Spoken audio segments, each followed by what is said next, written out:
Aizkraukles pilsētas sākuma skolā jau jaušams 1. septembra tūms. Lai gan līdzekļu lielākiem remontdarbiem šogad nebija, klases ir saposts un gatavs audzēkņu uzņemšanai. Neraugoties uz to, ka bažas par skolas pastāvēšanu palikušas pagātnē, izmaiņas tomēr būs. Vēsturiski skola izveidota bijušās lauktehnikas ēkā un atrodas pilsētas rūpniecības zonā, bet ceļš no dzīvojumiem masīviem līdz šim bērniem nebija drošs. Tāpēc 1.–4. klašu audzēkņu uz skolu tika vēsti ar pašvaldības apmaksātu skolas autobusu. Šobrīd situācija mainījusies. Uz pašvaldības pleciem gūsts aizvien lielāks sociālais sloks, tostarp arī skolēnu brīvpusdienas, tāpēc pieņemts lēmums bērnus uz skolu vairs nevest. Mūsu pašvaldība pagājušajā gadā ēdināja arī visus 2. klašu skolēnus. Un šobrīd tad ir tā situācija, kad 2. klašu skolēni paliek uz sociālā dienesta līdzekļiem, un līdz ar to mums arī šie 3000, kurus ietaupa uzvešanas rēķina, ir ļoti nozīmīgi. Arī ceļš uz skolu kļuvis drošāks, uzstādīts luksofors, izveidot arī tā saucamie guļošie policisti.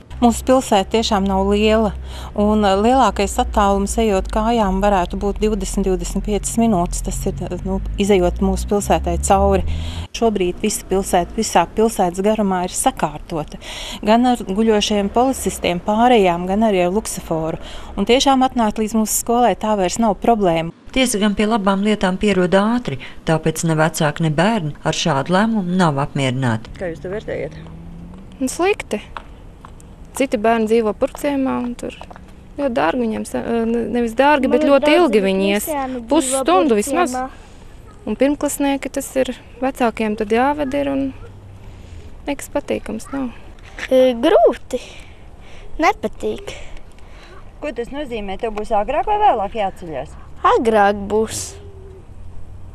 Nav bail vienai iet? Nē. Ceļu zini? Jā.